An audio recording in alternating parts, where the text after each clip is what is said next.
Hello everyone, you're on the GeekBox YouTube channel. Today you will find out how to show ping on PlayStation 5 Fortnite. Let's go. Open Fortnite.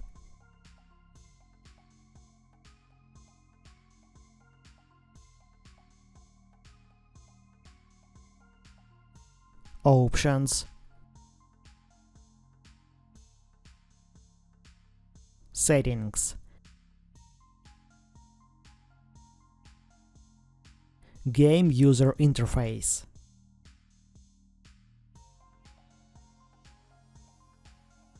Net debug stats.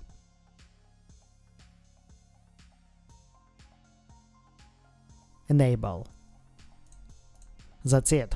Now you know how to show ping on PlayStation 5 Fortnite. Thanks for watching, don't forget to like and subscribe to the channel. Good luck and see you soon.